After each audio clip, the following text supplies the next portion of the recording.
amalan-amalan di dalam Thariqah Tijani bukan amalan yang wajib. Jadi Syekh Ahmad itu ngingetin ke kita, hati-hati untuk sesuatu yang bisa merusak amaliyah kalian. Ini tentunya amaliyah yang wajib tuh ya. Kalau yang wajib sudah rusak, percuma amalan-amalan yang sunat, karena pondasinya rusak. Suudon kita kepada seorang wanita yang sudah bersuami, dauhnya Syekh Ahmad, bisa merusak amaliyah-amaliyah kita. Apa sih bedanya antara Qadariyah dengan Jabariyah? Kemudian kita sedikit-sedikit bilangnya Ahlus Sunnah wal Jamaah. Bagaimana memahami ini?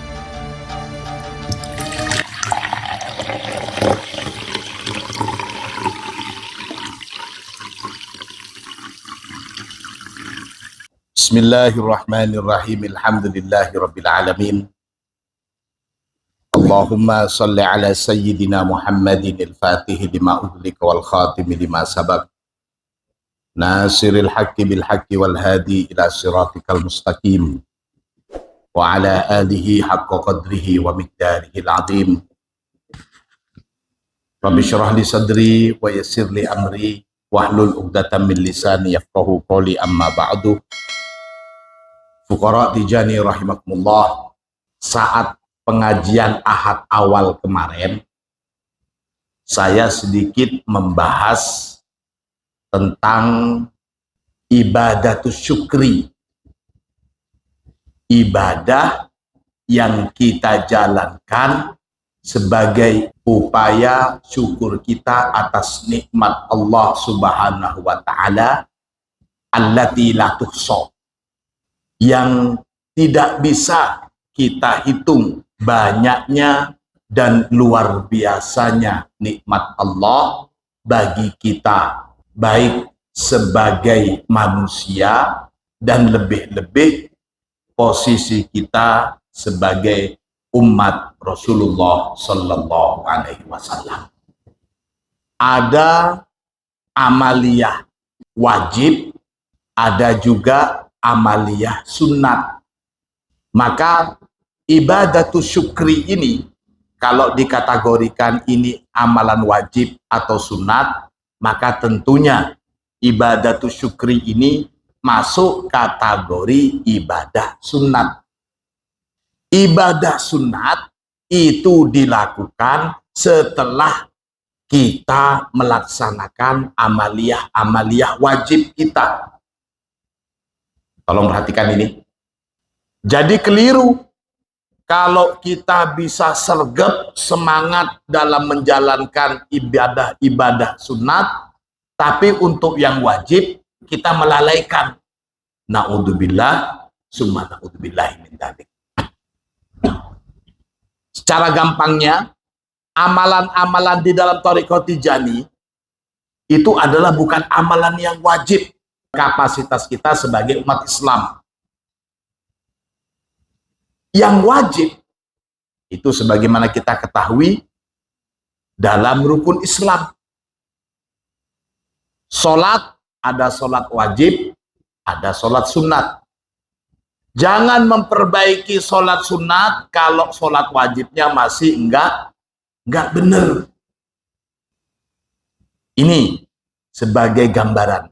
Namun ketika kita sudah berikrar, menyatakan diri siap menjadi murid di dalam Thariqah Tijani, maka apa-apa yang sebelumnya tidak wajib menjadi wajib sebagai murid Thariqah. Itu yang harus kita pahami. Nah, sekarang kita berbicara dulu tentang amaliyah wajib. Amaliyah wajib kita sebisa mungkin harus kita lakukan dengan baik dan benar, bukan asal-asalan. Dan kita harus ngemanin. Kita harus ngemanin ke amaliyah yang wajib ini. Jangan sampai sia-sia. Apa ada amaliyah yang inti, yang wajib itu menjadi sia-sia? Tentu ada. Dan oleh karenanya guru kita Syekh Ahmad Tijani memberikan wasiat dalam kalam beliau, dalam dawuh beliau, sebagaimana tertera di dalam kitab Jawahirul Ma'ani. Inilah yang sekarang akan kita telaah bersama. Jadi Syekh Ahmad itu ngingetin ke kita, hati-hati untuk sesuatu yang bisa merusak amaliyah kalian. Ini tentunya amaliyah yang wajib tuh ya. Kalau yang wajib sudah rusak, percuma amalan-amalan yang sunat karena pondasinya rusak. Maka di sini tentunya yang dimaksud adalah amalan-amalan yang wajib. Qala al-musannif wa min kalamihi radhiyallahu anhu qala, dan termasuk dari dawuhnya Syekh Ahmad, qala, berkata siapa Syekh Ahmad, muhbitatul a'mali, adapun hal-hal yang bisa melenyapkan atau menghilangkan ganjaran-ganjaran amaliyah kita, dawuhnya Syekh Ahmad, minha, termasuk dari sesuatu yang bisa merusak amalan ibadah kita, ar-riddah, yang pertama kemurtatan. Nas'alullah salamah wal afiyah. Mudah-mudahan Allah menjaga kita, menyelamatkan kita, jangan sampai kita tergolong orang-orang yang murtad. Amin, Allahumma amin. Itu yang pertama. Wa minha, dan termasuk juga hal yang bisa merusak amaliyah kita adalah qadful muhsonati. Qadful muhsonat ini adalah menuduh wanita baik-baik sebagai wanita yang nakal, sebagai wanita yang berbuat zina. Jadi ini tegas. Kalimatnya qadful muhsonat. Jangan sembarangan nuduh wanita. Tentu menuduh laki-laki juga nggak boleh. Tapi untuk wanita lebih tegas. Saya yakin di sini pemanaannya kenapa spesifik kepada wanita? Karena memang kita itu wajib memuliakan sosok wanita. Jangan sampai nuduh sembarangan. Ini pesannya Syekh Ahmad untuk kita. Hati-hati. Jangan sembarangan menilai seorang wanita, terutama yang sudah bersuami. Ada penilaian macam-macam. Na'udzubillah, summa na'udzubillah min dzalik. Suudzon kita kepada seorang wanita yang sudah bersuami, prasangka jelek kita kepada mereka, itu dawuhnya Syekh Ahmad, bisa merusak amalia-amalia kita. Dan ini tentu sejalan dengan sabda Nabi. Rasulullah Shallallahu Alaihi Wasallam bersabda, ijtanibu as-sab'al mubiqat, jauhilah oleh kalian as-sab'al mubiqat, 7 hal yang membinasakan. Jadi Rasulullah sampai menyebut as-sab'ul mubiqat, 7 hal yang membinasakan. Kila, kemudian ada yang tanya ke Rasulullah, wa ma hiya ya Rasulullah? Apa yang dimaksud dengan 7 hal yang membinasakan itu? As-sab'ul mubiqat istilahnya. Apa yang dimaksud dengan 7 hal yang membinasakan? Qala, Rasulullah bersabda, asyirku billahi. Yang pertama, syirik. Perbuatan syirik itu termasuk sesuatu yang mencelakakan. Yang kedua, wasihru, sihir. Sihir, baik yang melakukan sihir atau yang datang ke tukang sihir untuk nyihir orang. Hati-hati. Wa qatlun nafsil lati harramallahu illa bilhaq. Yang ketiga, tentu membunuh orang tanpa hak. Wa aklur riba. Dan ini juga kata Rasulullah, termasuk sesuatu yang mencelakakan. Mencelakakan minimal. Amaliyah kita itu nggak ada gunanya. Aklur riba. Makan harta riba. Wa aklu malil yatimi. Dan juga sesuatu yang mencelakakan adalah makan hartanya anak yatim. Wa tawalli yaumaz zahfi, selanjutnya adalah lari atau kabur saat di medan perang. Itu insyaallah kita aman di sini. Aman. Mudah-mudahan aman selamanya. Wa qadful muhsanat. Nah, ini Rasulullah juga ingetin. Menuduh jelek kepada wanita-wanita yang beristri. Jadi hati-hati ini. Hati-hati. Jangan sampai kita punya suudon kepada wanita-wanita yang sudah menjadi istrinya orang. Artinya apa? Supaya nggak kesana ya sudah. Kalau udah istrinya orang, celetoleh. Jadi saking mawasnya, hati-hati. Ini ashabul mubiqat. Syekh Ahmad juga ngingetin kita. Awas, hati-hati. Qadful muhsanat. Itu akan merusak amalan-amalan kita. Gak ada gunanya kita sergap jemaah. Gak ada gunanya kita sergap wirid. Tapi prasangka kita jelek ke wanita-wanita yang sudah bersuami. Na'udzubillah, summa na'udzubillah. Selanjutnya, ini juga termasuk peringatan dari Syekh Ahmad. Wa ta'khirul asri ilal hurub.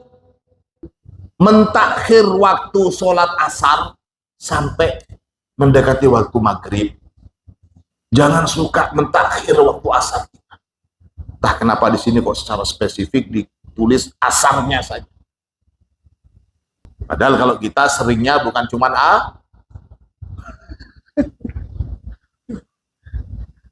ini. Syekh Ahmad memperingatin secara khusus, hati-hati waktu sholat asar kalian. Hati-hati waktu sholat asar. Jangan suka mentakhirkan waktu sholat asar. Wal istirsalu fi aklil haram. Ini juga peringatan dari Syekh Ahmad. Al istirsal itu maksudnya istimron. Terus-terusan makan barang haram. Terus-terusan makan barang haram. Ini juga merusak. Na'udzubillah, summa na'udzubillah. Dalik. Mudah-mudahan Allah melancarkan rezeki kita menjadi rezeki yang halal. Kita tidak sampai terjerumus, bahkan sampai suka makan barang haram. Amin. Allahumma amin. Wa adamu i'ta'il ujrah li sahibiha. Ini juga peringatan dari guru kita Syekh Ahmad. Tidak membayarkan upah untuk orang-orang yang bekerja dengan kita. Jangan sampai makan haknya atau gaji orang yang bekerja dengan kita. Ini peringatan dari Syekh Ahmad. Ini yang dimaksud dengan wa'adamu i'ta'il ujrati li sahibiha. Wahdhar minal ujbi juhdaka fa innahu yufsidul amal. Ini juga agak kalah pentingnya. Dan hati-hati minal ujbi, jangan sampai membanggakan diri, jangan sampai wah ini loh saya ini murid Syekh Ahmad, saya ini murid Thariqah yang sergap jamaah dalam wadifah setiap hari. Siapa dulu? Nah, itu membanggakan diri. Fa innahu yufsidul amal. Karena membanggakan diri atas apa yang kita lakukan dari ibadah-ibadah itu, justru itu merusak amal kita. Ammar riddatu wal iyadu billahi ta'ala falahu asbabun kasiratun qauliyatun wa fi'liyatun wa hiya qalilah. Nah, untuk yang murtad itu macam-macam. Sebabnya macam-macam, bisa murtad dalam tingkah laku, perbuatan, atau secara omongan, qauliyah. Ini amal qauliyatu minha ma huwa ma'lumun inda amatil muslimin kanisbatil hudusi lil maula ta'ala andalika uluwan kabiran. Untuk kemurtatan yang diomongin ini itu banyak sekali di kalangan awam. Di sini diistilahkan kanisbatil hudus lil maula ta'ala. Mensifati Allah itu dengan sesuatu yang baru. Na'udzubillah, summa na'udzubillah. Sini dikatakan imma tasrihan au ilzaman kanisbati syirki lahu wasyirku imma tasrihan au binisbati ba'di af'alillah li ghairihi kal qadariyah. Nah ini langsung si Ahmad membahas seperti pemahaman qadariyah itu. Apa sih bedanya antara qadariyah dengan jabariyah? Kemudian kita sedikit-sedikit bilangnya Ahlus Sunnah wal Jamaah. Bagaimana memahami ini? Qadariyah itu adalah pemahaman kelompok yang melihat bahwa segala amalan kita, amaliyah kita itu adalah murni dari kita. Nggak ada sangkut pautnya dengan Allah. Jadi qadariyah itu yunfil qadar anillah. Nggak ada istilah takdir. Kalau kita sergap kerja, bisa makan. Nggak kerja, ya nggak makan. Jadi kita makan ini hasil kerja kita. Kita sergap dalam berwadifah, dalam lazimah, dalam ibadah, itu murni karena kita. Kebalikannya, yang jabariyah. Jabariyah itu adalah fi'atun yanduruna annan nasa majburun ala a'malihim. Jadi Jabariyah itu melihat bahwa manusia itu, mereka itu nggak punya daya dan upaya. Kalau diumpamakan seperti daun dalam hempasan angin, ke timur, ke barat, yang lanoro angin. Biasanya hujahnya mereka itu, kenapa kamu kok berbuat zina? Ya gimana lagi, sudah takdir. Sudah takdir. Kenapa kok kamu mencuri? Ya sudah tercatat, sudah takdir. Jadi mau amalan yang baik atau yang jelek, semuanya dikembalikan kepada Allah. Na'udzubillah, summa na'udzubillah. Nah sekarang posisi Ahlus Sunnah wal Jamaah itu bagaimana? Ahlus Sunnah wal Jamaah tidak ke Qadariyah, juga tidak ke Jabariyah. Tapi kita menggunakan dua standar. Standar bahwa manusia itu mukhayyar, artinya diberikan pilihan, dan kita diajarkan untuk beretika.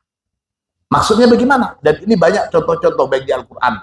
Bahwasanya segala perbuatan baik, segala kebaikan yang kita lakukan, itu tidak lain semata-mata adalah dari Allah.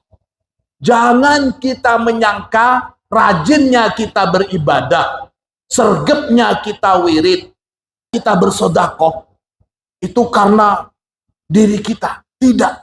Semata-mata itu adalah karena Allah. Kebalikannya, untuk hal-hal jelek, untuk kesalahan-kesalahan, dosa-dosa yang kita lakukan, itu kita kembalikan kepada diri. Kita dipilihin, ini ada yang ke kiri, ini ke kanan. Diberikan pilihan, ternyata kita ambil yang jelek. Itu kembalikan, bersumber dari diri kita. Tapi kalau amalan baik, kita tidak mungkin bisa beribadah tanpa pertolongan dari Allah Subhanahu wa Ta'ala. Ini membedakan. Jadi Ahlus Sunnah itu begini. Ahlus Sunnah begitu. Segala kebaikan itu dikembalikan kepada Allah, tapi segala kejelekan jangan sampai menisbatkan kejelekan itu adalah takdir dari Allah Subhanahu wa Ta'ala. Beda loh ya, antara kejelekan dengan ketidaknyamanan. Saya contohkan seperti ini. Kita diberikan pilihan. Kita diberikan pilihan untuk sesuatu hal. Taruhlah yang gampang itu ujian. Kita sudah berusaha dengan sebaik mungkin. Sebagaimana teman-teman yang lain. Kita belajar, berusaha keras supaya lulus ujian umpamanya. Kita lakukan itu. Sudah seperti teman-teman yang lain. Hukum alam sudah kita lakukan. Tapi kok ternyata kita nggak lulus. Teman kita yang sama dengan kita lulus. Maka kalau sudah seperti ini, kita harus meyakini ini adalah takdir dari Allah.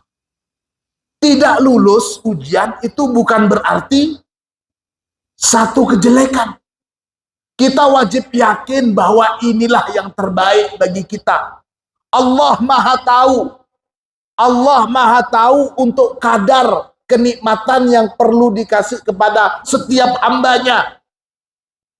Bisa saja ketika umpamanya diberikan kenikmatan sama dengan temannya, seseorang justru akan menjadikan satu kemudorotan bagi dia.